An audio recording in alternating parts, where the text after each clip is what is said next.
Well, hi guys and gals, it's me George, Shade Tree Fix-It Man, and I'm back down in the Goofy garage again, and the project we're going to work on today is adapting this hub to this brake disc. Now, we already have done one. We have one brake disc, and this one was set up on the opposite side over there, and it still will. This one's already got the right dimensions and everything, so it'll work with a bracket that I have, and that goes on this side here. But we're going to go for dual rear brakes, and this hub doesn't quite fit inside that way, and this way here it's too sloppy. So what I'm going to do is chuck this up in my lathe, and I'm going to turn it down, and I think I'm going to take it off of this edge over here, and turn it down just enough so it'll be a press in or drop in fit into the disc, and then we'll clean both parts up and we'll weld them together. So hold on to your hats, and I'll take you through the process. The first thing, of course, is to set up in our lathe. We're going to mount this in here. Hold on to your hats. So the first thing we're going to do, now that we're over here, is we got to replace these dogs with these dogs here. These are set up for doing wider materials or for going an inside diameter of a piece of tubing or something. These are used mostly for smaller things. So let me get that done and I'll bring you right back. One of the things you got to remember is that these are numbered. You see that right there? That's the number 3. And each one of these dogs is numbered, and you have to put them back in the right order into the right spot that matches. Because if you don't, well, they won't line up properly. Ask me how I know that. When I first got this lathe and I changed the dogs the first time, I probably went around 3 or 4 times before I got it. So now I know to pay attention when I take them out and put them back in. And then when I run it back in for the first time, I run them all the way in to make sure they line up properly. And see, this one's in further than the other two. So I've got to back it back out.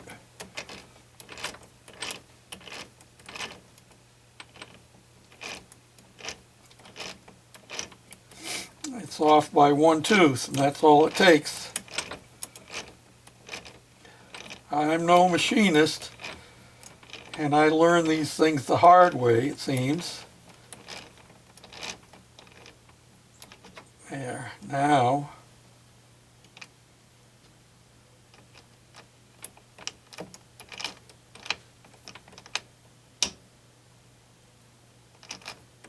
Let's see if I get it right this time.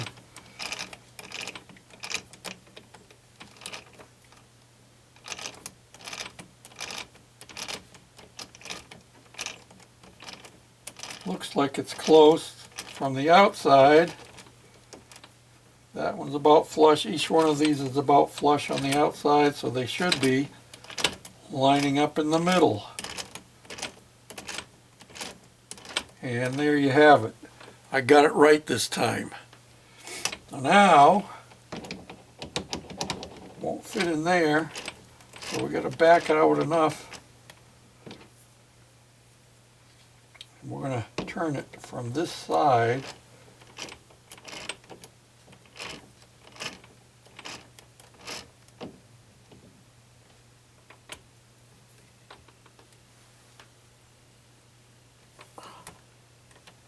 Some guys say you got to keep turning this and tightening each one of these places here. I haven't found that to be true, but I just did.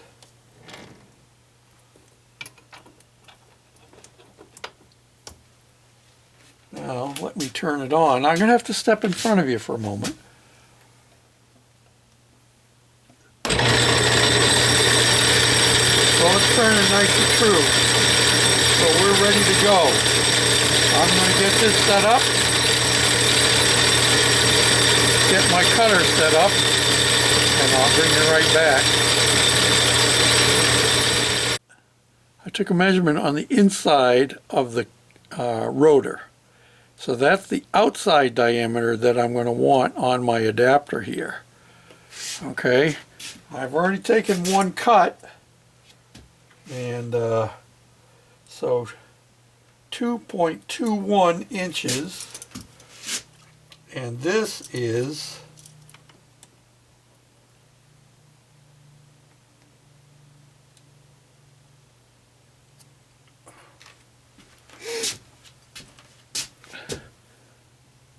2.255, and that means I got to take off, what's that, 4 thousandths? That's not much. Let's do her. See what happens.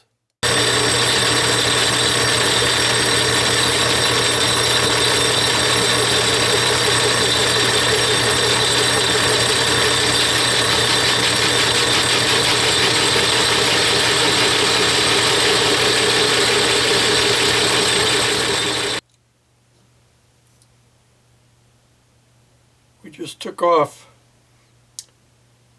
10 thousandths. I'm down to 2.24 now. So next we're going to take another 10 thousandths off. I'll do that 3 times. It should be just right. I'm thinking that should work this time.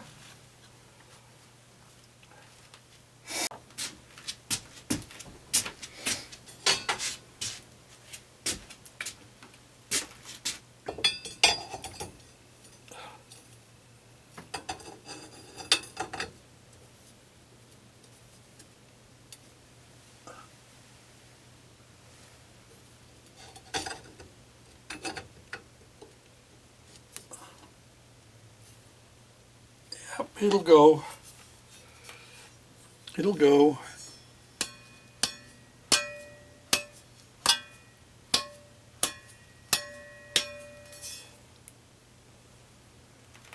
There it is, almost all the way through. I didn't put it all the way through on purpose so I can weld in here and not have big globs.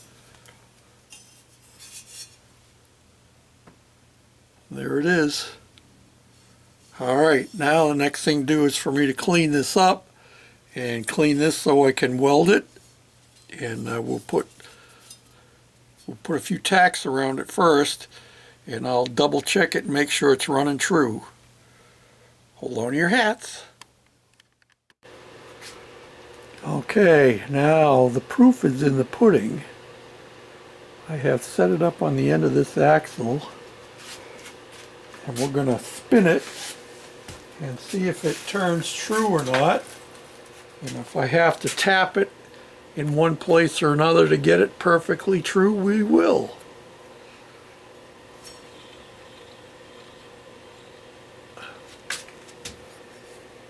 Oh, I don't know, are you looking right at it?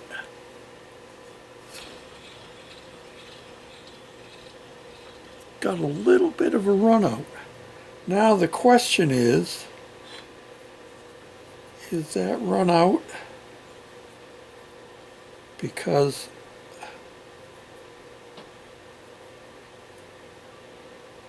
of it not being right on the hub, or is that little bit of run out because there's a little bit of whoopee in the disc? This is a used disc after all, came off of a motorcycle, and both of these discs evidently came off of the same motorcycle, and I picked them out of the dump out in Minnesota.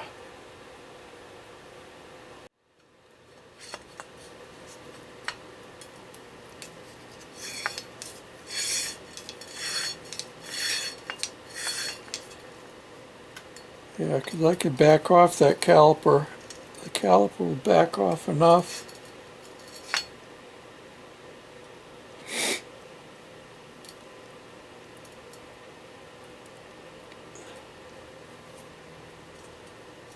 Yeah, I think we're going to be okay, just the way it is. So we're going to clean it up, jig it up, and weld it up.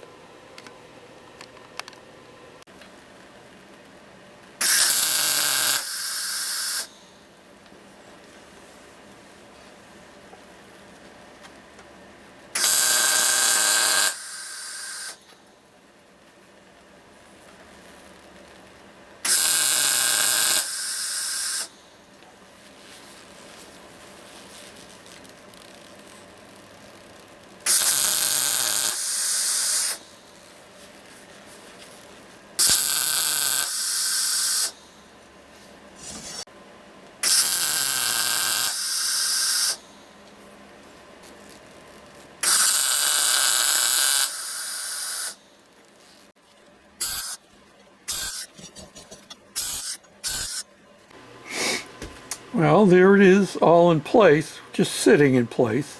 I've got to finish cleaning this off, and I will paint the rotor from here out to here, like I did on the other one.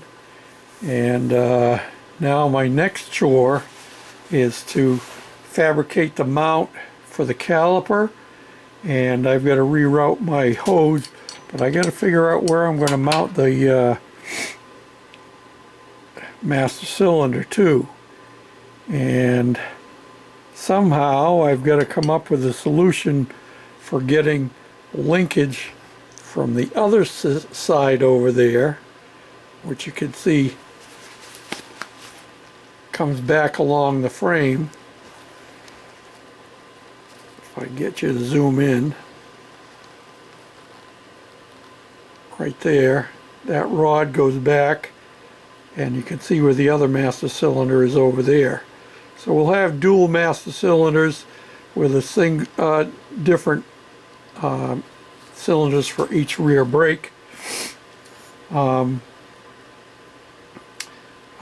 would be nice if I could figure out a way to just hook the hydraulics together so we'd have just one master cylinder and running both calipers, and maybe I'll still do that. I've got to figure out a way to hook up these banjo fittings that they have going into these calipers so that I could have a splitter. If I could run this out and run it across in here and then run it down to the other master cylinder down on the other side, I could do that. So I'll have to do some homework and do some investigation. It has another one of those banjo fittings on it down there.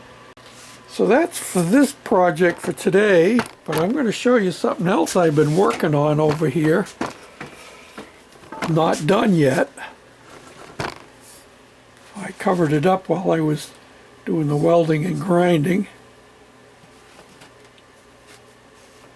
This is the parts for my steering box. The box itself is still in the parts cleaner, but I've totally disassembled it, as you can see. And it's not too bad, but there is some pitting going on inside here. All of these balls, they run through and run inside of this. This goes through here like that, and it has those recirculating balls that go through there, and it has these ports on the top, and you'll get to see when I put it back together. These are the guides, and they go in like this, and you have to kind of feed the balls in there one at a time. So that was fun taking it apart. And then once you get them all in there, then this cap goes on it here like that to hold those in place and to cover over those entryways. So that's what we're working on. Whoop, dropped it on the floor. I'm not going to be able to reverse the steering box like I was hoping. So because this end here, well, I shouldn't say I'm not going to be able to. I wouldn't be able to put a seal on this end if I did reverse it and have the shaft coming out here. That might not be a problem because it's always going to be tipped up this way, so it's not like the grease is going to climb up through. So we'll see. I'm working on it. I'm cleaning parts up, as you can see. This is the retaining ring. I've got that all cleaned. These parts are going to get painted eventually. And yeah, I'm a little bit disappointed in my sector gear. Can you see that? Well, I'm not so sure how much of that is because it's overly worn, not going that way anyway. This way here has a little bit more. But I think the problem is that these were just rough cast, and the only ones that were machined, it appears to be these ones on each end here. And the ones in the middle are just rough cast. And so they're not super smooth running, you know what I'm saying? And they run in this. Now this one here, you can see the wear on those. And still more one way than the other. This works like this. And that's all there is to it. So we'll see how it goes back together. And see how it feels once we get it all back together. It didn't have oil in it. It had grease. And I will do the same thing again, because that's the simplest way. And with grease, it won't have the tendency to want to leak out as much either. So I have the seals out, and I'm going to replace them. You can see I tore that one up getting it out. I should be able to get the numbers off them and replace them. This is the one that went in the bottom end where the shaft came out. That one won't be getting used again. So probably what I'm going to have to do is, if I do reverse the box, I'll put a freeze plug in there just to plug the hole. And it runs on ball bearings, which you can see down in there. And they run on these races in here. And they appear to be in pretty good shape. So I'm pretty pleased with that. So I got to finish cleaning the box itself, and then we'll start reassembly, and I'll bring you along for that when I reassemble it. So until next time, this is George, the Shade Tree Fix-It Man, and I'm here in the shop. I have been working on my granddaughter's 1994 Buick Century. And I'm going to bring you along with some of the work on that. I haven't brought you along for all of it because I wasn't sure how it was going to work out and how helpful it would be to people, because it is a 1994 after all. And there ain't a lot of cars on the road from 1994 still. But this car has relatively low mileage. It's got about 133,000 miles, which is low mileage for newer cars. Back in the day when I first got my license, if a car had 100,000 miles, you took it to the junkyard pretty much. So, till next time, this is George, the Shade Tree Fix-It Man. Saying thanks for watching, commenting, subscribing, thumbs up, sharing, all them good things. Starting to warm up here a little bit. It's not real warm here in the shop. I think it's probably about 50, which is what it is outside. But that's better than being in the 30s, you know. Thanks for stopping by. Bye now.